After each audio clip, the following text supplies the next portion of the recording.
Hi, it's Nick from We Are With You here. We've just been asked to give you a few tips in relation to young people and drugs during the current COVID-19 lockdown.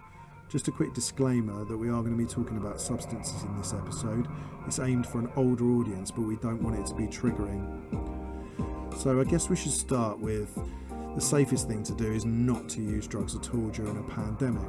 Taking drugs at this time will put you at greater risk than at any other time in your life, but if you do choose to use, we're hoping some of the hints and tips that we're going to go through today might just make you think. The first thing is, have you got enough supplies? So be economical. You're going to have to use less than you do normally. You might be working less, you might have less money, but essentially you might only have what's in your house. And with current control guidelines meaning that we can't go out, we need to think about how much we're using. So you might want to have a few puffs and then chip a joint, or you might want to explore alternatives such as vaporizing, which is way more economical. Have you got enough Rizla? And if you use tobacco, which is safer not to, but if you do, have you got enough to see you through? But don't panic buy. We're really worried at the moment about young people getting into debt and also getting ripped off. But if you're stockpiling and you've got bags and bags of drugs around your house, the danger in you using too much and developing tolerance or addiction or even overdosing is real. We don't want young people to get into debt, but by the same token, we don't want people to buy alternatives. You might be going to your dealer and it might be a little bit like Tesco's, where you haven't got that but an alternative is suggested. Try and avoid that. It's not the right time to be experimenting with a new substance when you don't know how you're going to react to it. Remember not to buy off strangers. The potential for getting dodgy product is increased highly if you do, because people are looking to make some money at the moment and you may well get ripped off, or worse, get something which could hurt you. We don't want that burden on our NHS of you turning up, tripping out when you thought you'd bought something which would chill you out. If you do have to pick up, then think about infection control guidelines. Think about the fact that you're not meant to be out and you'll stand out like a sore thumb and might get picked up by the police or other services. If you're clucking for a joint, remember the cravings will pass. Try to use as late in the day as possible and use it as a kind of reward system. Think of it as a tolerance break or just a way to kind of get your use back under control. Don't share with other people. We shouldn't be out in groups anyway, but it's worth just saying that it's a time to be selfish with your substances. Passing around a joint or a bong or a pipe is passing the infection, even more so with notes and straws, and we definitely shouldn't be sharing any injecting equipment. That's standard, but we need to think about the things that we would normally just do because we're nice.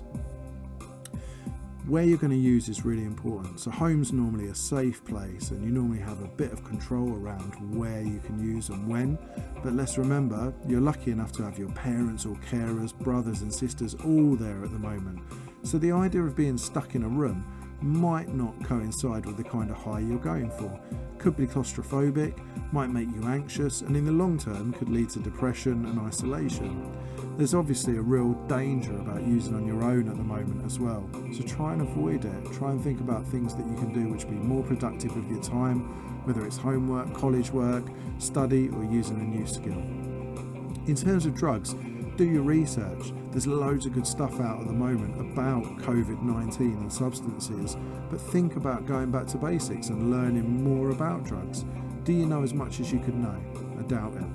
If you are going to use, then use a tiny amount. You can always add, but you can't take away. And remember to start low and go slow.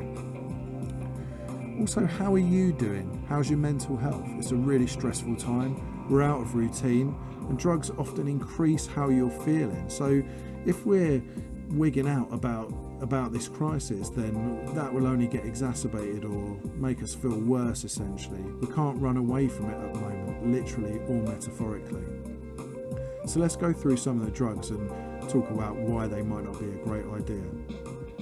Let's start off with cocaine, and just for the record, it's not curing COVID-19. It's a social drug for social times, and it's probably best left in a drawer until you're able to go back down the boozer.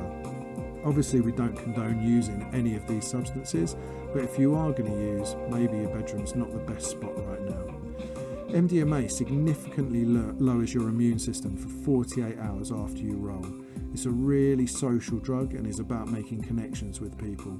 You don't want to leave your immune system in tatters when you've got to sit with your nan on the sofa for the next 3 days after you've had a night in your room burning your face off. In terms of benzodiazepines, like Xanax or diazepam, they increase the risks around pneumonia, some studies say, by up to 50%.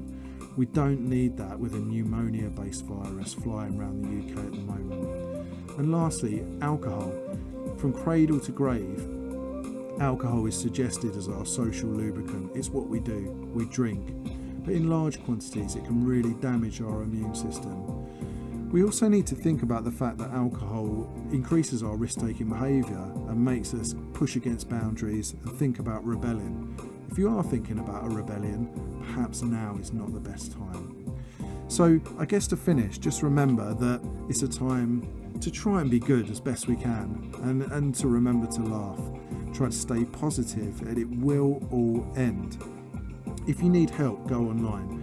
We are with you as a web chat, which you can speak to a professional straight away at any time of day, but your local drug service will be open and ready to accept calls for you or your family to support you in a difficult time. Tap into resources such as youth work, websites.